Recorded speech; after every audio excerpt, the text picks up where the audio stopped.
гласувам. Аз казах още вчера, бате Пламен, имам човек, за кой да си гласувам, мама. Леко проко. Не сте ходили ви в Угърчина, тия тук? Не, те дойдоха тук с кола. На Грозница? Да. Ма познати или не познати? Кой? Тези дето дойдоха. Това беше един българин, такова, циганин, як. И направо с барците? Да. Един пален. На центъра беше. Центъра на Грозница? Да. Други имаш ли освен вас? Ние си бяхме, нашето семейство. Ама на центъра, не у вас. Не се до вас на центъра? Не. И направо на улицата приказват? Да, питаха, вика, гласувахте, викам, не.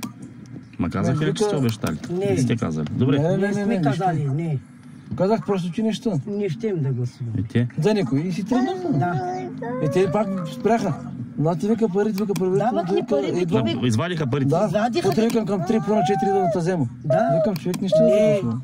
Той вчера станал? Да, бе, след тебе, бе. Това ще иди. Дели ханчето, дай му шишето му. И ми се обадиха вчера. Каниха ми са. Додоха да ме вземат. Викам не. От Угърчин? Да, бе. Чуваш ли?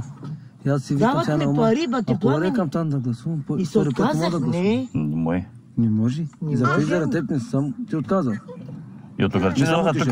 Да, бе, да накана, да вървим да гласуваме. И на тебе? Да, бе. Вчера след Даваха ми парите предварително. Предварително? Ти вика парите, вика и утре вика идвам да те взема. Колко пари? 150 лева. На човек или на Да, семейство? бе, човек. На човек. С кой номер? С кой номер? 22. 22. И при тебе? Казах, да, бе. И съм отказал. Ама... Не, браво. Говоря с тебе. Ами, Мъжка дума. благодаря.